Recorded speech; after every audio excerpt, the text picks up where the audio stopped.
Ei pessoal, tudo bem? Eu sou Anali Soares e hoje eu vim aqui contar para vocês quais foram as leituras que eu fiz no mês de julho.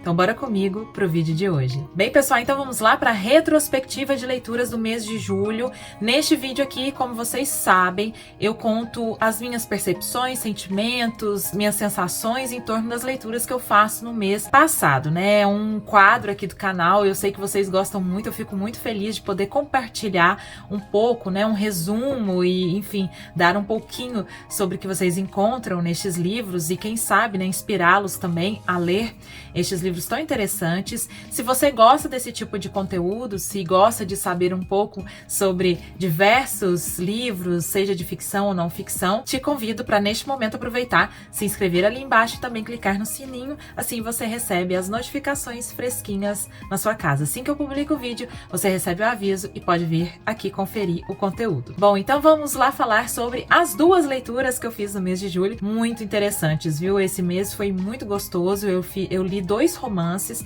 e começarei a falar sobre o primeiro, né, aquele que eu terminei primeiramente no mês de julho, que foi Rebecca, da escritora britânica Daphne du Maurier, da Dark Side, que foi traduzido pela Regiane Winiarski. É isso? Deixa eu me conferir, gente. Isso mesmo, Regiane Winiarski. Essa edição linda da Dark Side, que eu mostro mais e, inclusive, falo com detalhes sobre este romance aqui lá na minha resenha. Portanto, se você não assistiu e ficar interessado neste livro, confira lá, que eu fiz com todo carinho. Inclusive, este aqui foi um livro que eu li a convite da editora Dark Side e fiquei muito feliz de poder ter conhecido esta obra aqui, que é um clássico da literatura mundial. É um romance gótico, um thriller psicológico. Então, se você já gosta desse tipo de livro, fica atento aqui, que é bastante interessante mesmo, muito perturbador e intrigante mesmo essa história, gente. Só um resumo para você que quiser saber um pouco mais.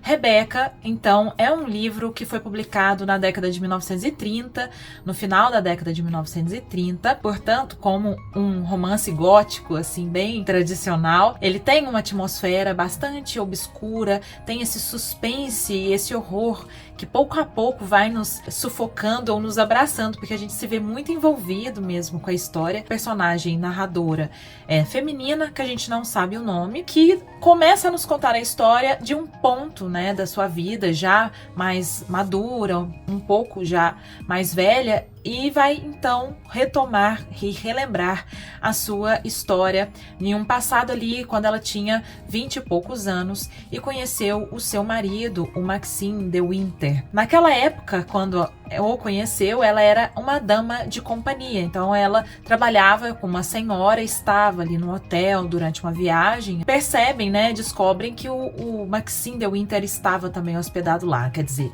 a patroa dela fala sobre ele, conhece, que é um viúvo muito rico, muito poderoso, muito ali influente, né, na aristocracia daquele momento, e eles se aproximam de certa maneira, né, porque a patroa fica doente e eles começam a conversar ali, vão se aproximando e de repente no final já dessa viagem ele, enfim, a pede em casamento. É algo bastante rápido, abrupto, assim. E a gente vai entender tudo isso, né, durante a leitura e também um pouco mais na minha resenha.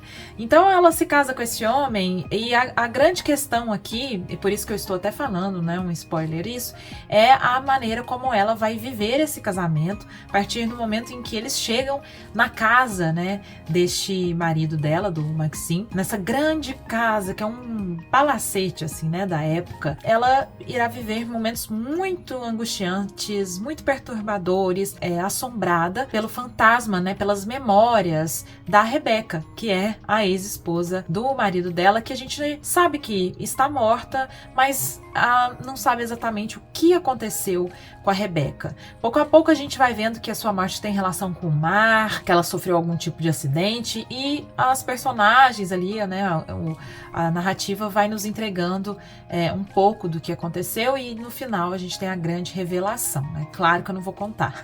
Eu achei muito interessante o livro, não só pela história, pelo enredo, mas pela maneira como a Daphne du Maurier consegue amarrar, né, as coisas e nos levar assim muito curiosos. É aquele tipo de livro que a gente vai lendo e vai querendo assim passar a página e saber mais e mais. É muito bacana, gente. Eu gostei bastante da experiência de leitura desse livro. Eu fiquei muito envolvida mesmo, foi uma delícia. O grande truque, assim, entre aspas, né, tem a ver até porque é um romance gótico, com características bem tradicionais, bem clássicas, né? Essa atmosfera mesmo construída pela autora, essa casa que é, como eu falei na minha resenha, personagem mesmo, é como se a casa existisse e pouco a pouco também se revelasse ali e permite que a gente sinta o que a personagem está sentindo.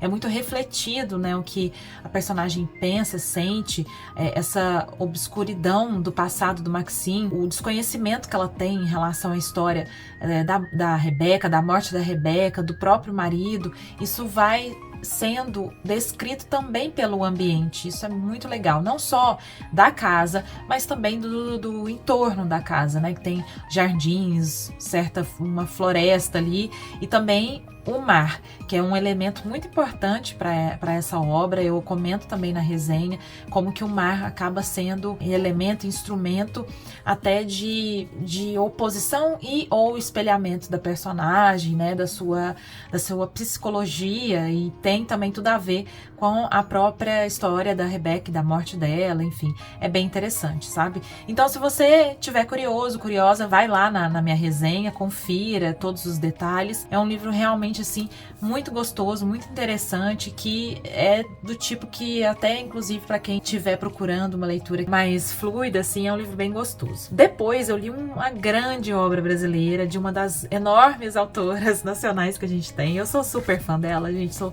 muito fã mesmo, que é a Maria José Silveira, neste livro aqui, romance Farejador de Águas, pela editora Instante, né, minha editora querida. Esse é o segundo romance da autora que eu leio. O primeiro deles foi Maria Altamira, que é um romance, assim, juro, imperdível, é um dos meus romances prediletos, assim, da vida. É fortíssimo.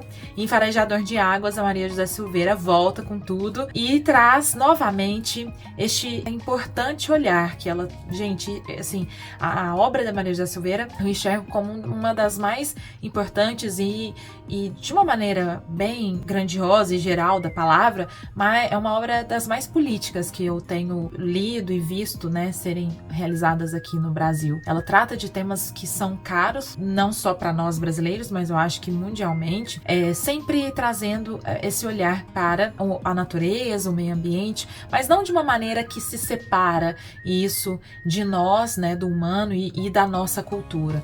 Ela traz um olhar que demonstra, né, e que quebra paradigmas, como a natureza, esse meio ambiente que a gente tanto fala ultimamente, ele é parte de nós e da cultura, não é algo separado, que a gente, ocidentalmente falando, né, se separou muito, né, disso, como se fôssemos realmente independentes ou separados, e isso na verdade. E eu achei muito interessante, assim como acontece com Maria Altamira, ela traz um cenário, né, e um lugar do Brasil mais diferente, assim, né? Então aqui ela traz o Cerrado como protagonista, de certa maneira, foca em Goiás, nessa região do Cerrado, trata de quase 100 anos da nossa história, através do olhar e da história de uma família. Então ela começa a contar a história do Zé Menino, um menino órfão que foi criado por uma indígena e decide, em certo momento, deixar, né, aquela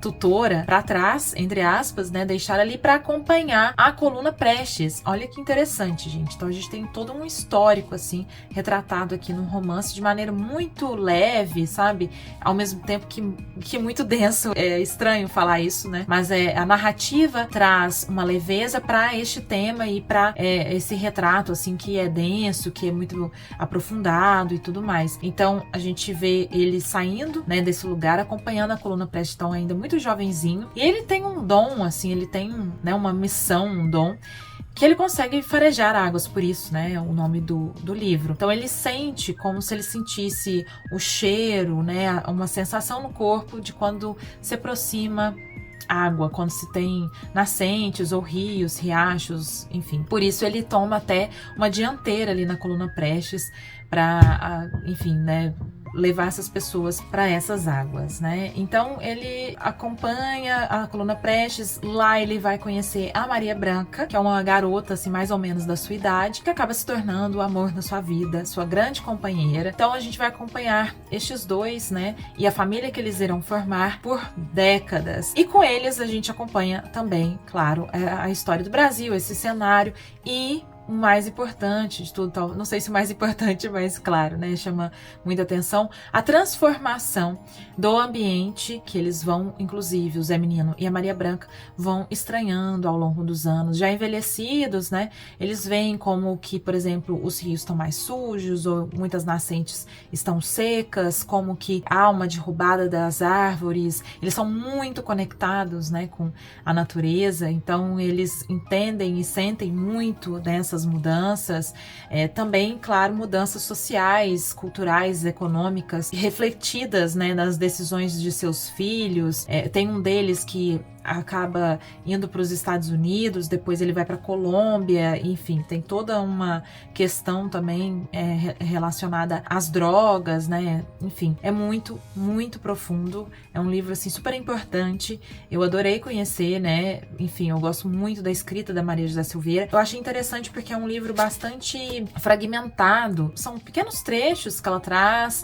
e ela vai contando essa história com trechos muito curtos. Eu acho que por isso, por serem trechos tão curtos, com acontecimentos, com fatos, flashes, né, do que está acontecendo, acaba até dando certa leveza, talvez, né, não sei se fosse escrito de outro modo, se não ia ser tão leve, porque é a escrita dela, né, que é muito simples e ao mesmo tempo tão poética, assim, tão bonita, né?